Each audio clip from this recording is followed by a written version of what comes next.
yeah. What can you say about Doreen? She is quite formidable. A really charismatic lady. I just admire her.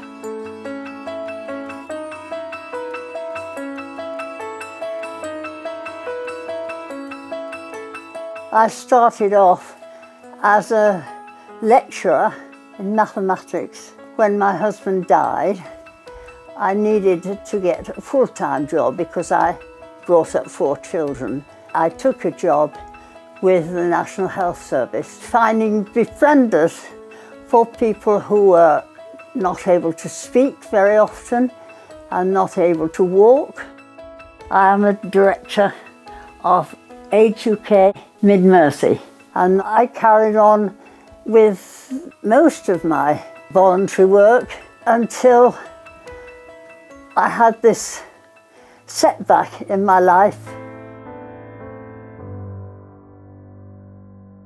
It was our January board meeting. She whispered to our chair if she could have a few moments to speak with colleagues around the table. I had a hemorrhage. I went straight to the GP. Of course, they went through different procedures to eventually tell me that I had cancer of the cervix, but it had spread to my chest. They used radiotherapy to attack the tumour, and that actually became immeasurable. But by the time that she was ready to treat the chest, it was already too far to actually offer any treatment to it. I remember my son sitting next to me, and he held my hand. We were told that I had less than 3 years to live. The oncologist said to me when my family had left the room, think of it as months, not years.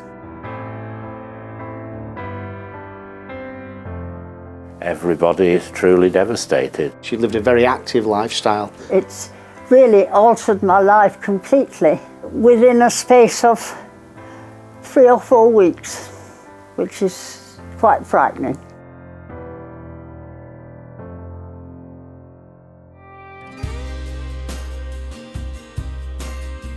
People are growing older, healthier.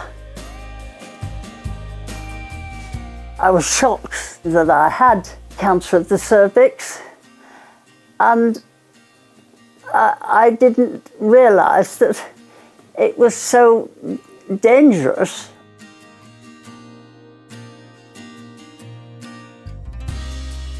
It would have been curable had it been discovered earlier, and as one consultant said, I'd probably been carrying it around for at least 10 years.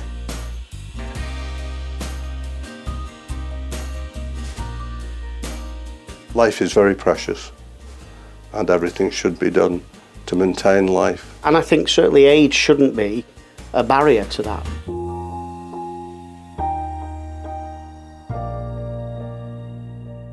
If you don't have any symptoms, you end up in my position. Instead of getting a cure, you're actually looking at the end of life.